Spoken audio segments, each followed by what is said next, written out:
For decades, we've basically been told that most of us at work are, well, average. But what if that's a complete myth?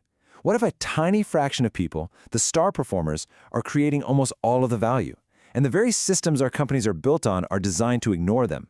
Let's get into it. Okay, so here's the game plan. First, we're going to tear down the performance myth. Then, we'll look at the rise of stars and what that means for our new performance reality. After that, we'll get into the mind-blowing exponential value they create. And finally, wrap up with the huge challenge of managing in this new star-driven economy. All right, Section 1, the performance myth.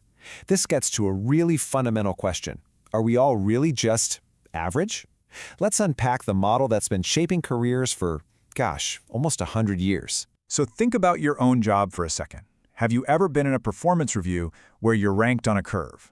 Where managers have to force-fit everyone into neat little boxes, like exceeds expectations or meets expectations. Well, that's not just some random HR thing. It's based on a very specific and, you could argue, a very outdated idea about performance. And that idea is the good old bell curve, the normal distribution. You've all seen it. It assumes that most of us, the so-called necessary many, are clustered right there in the middle, average, and that the truly exceptional performers, they're just rare outliers at the very ends. This model made a ton of sense for the old manufacturing economy. But the big question is, does it have any place in the work we do today? So that brings us to Section 2, the rise of stars. These are the exceptions that don't just bend the rule of the bell curve, they absolutely shatter it. So what exactly is a star performer? It's crucial to get this right. It's not about being charismatic or having potential. It comes down to one thing and one thing only: their output. We're talking about production that is consistently, measurably, and just clearly superior to everyone else's year after year. It's all about the results. And these aren't just abstract ideas. We're talking about real people. Think about Howard Schultz, who took Starbucks and turned it into a $33 billion behemoth, or Shigeru Miyamoto, who basically saved Nintendo with Donkey Kong and Mario. Their impact wasn't just a little bit better than average, it was completely game-changing. Bill Gates said it best. He wasn't exaggerating when he made this claim. In today's knowledge economy, the gap between an average employee and a great one isn't just a small step. It's a massive, colossal leap. The value a top-tier coder or a brilliant strategist creates can literally be thousands of times greater than their peers. Okay, Section 3, a new performance reality. This is where things get really interesting. If the bell curve is totally wrong, then what's right? Well, let's look at a different model that completely flips our understanding of performance on its head. So on the left, you've got that familiar bell curve, right? It's all about the average, the midpoint. All the action is happening there in the center with the necessary many. But on the right, you see a power law distribution. It's got this super steep drop-off and then a very, very long tail. In this model, the average is almost meaningless. All the value, all the action, is happening way out in that long tail. It's driven by what we call the vital few. And listen, this isn't just some abstract theory. The data is pretty stunning. Look at star academics.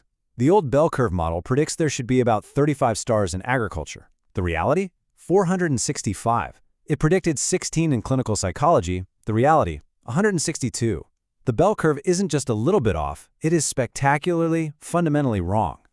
The Michael Jordan effect gives us a perfect real-world case study. What happens when a true superstar leaves a team? When he retired from the Chicago Bulls in '98, what happened to his team's performance distribution actually reveals something pretty incredible. So, just as you'd expect, the Bulls' overall success completely collapsed. No surprise there. But here is the fascinating part. The shape of the team's scoring distribution, it stayed exactly the same. It was an identical power law curve. They lost their biggest star, their output totally tanked, but that underlying pattern of performance, a few guys doing most of the scoring, it didn't change one bit. This bizarre property is called scale invariance. And the best way to think about it is the cauliflower stalk effect. You know how if you break off a tiny floret of cauliflower, it looks just like a miniature version of the whole thing? Power laws work just like that.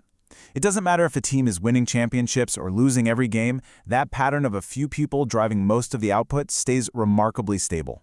Which brings us to Section 4, the exponential value of stars.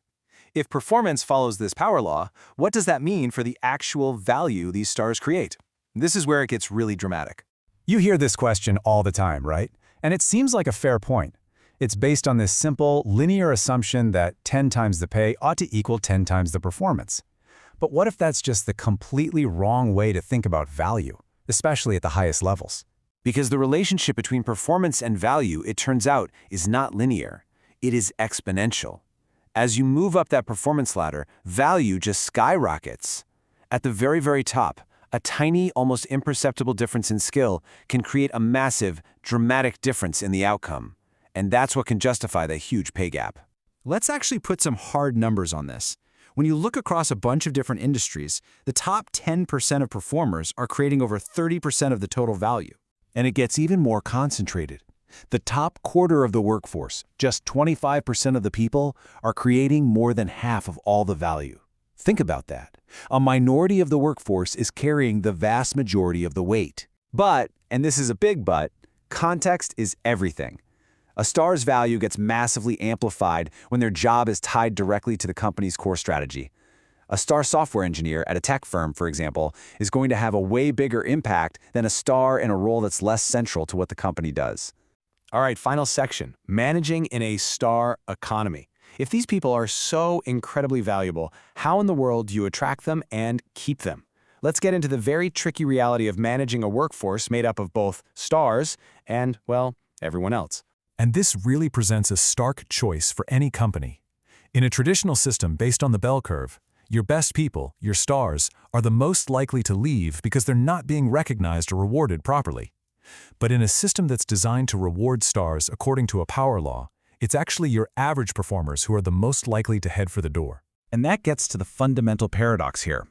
The very strategies you need to use to keep your stars happy create all sorts of challenges with the rest of the team. Huge differences in pay, great for retaining top talent, but it can feel deeply unjust to others. Special one-off deals that keep the star happy but can easily create animosity among their peers. It's a massive balancing act. And all of this leaves us with one final, really provocative question.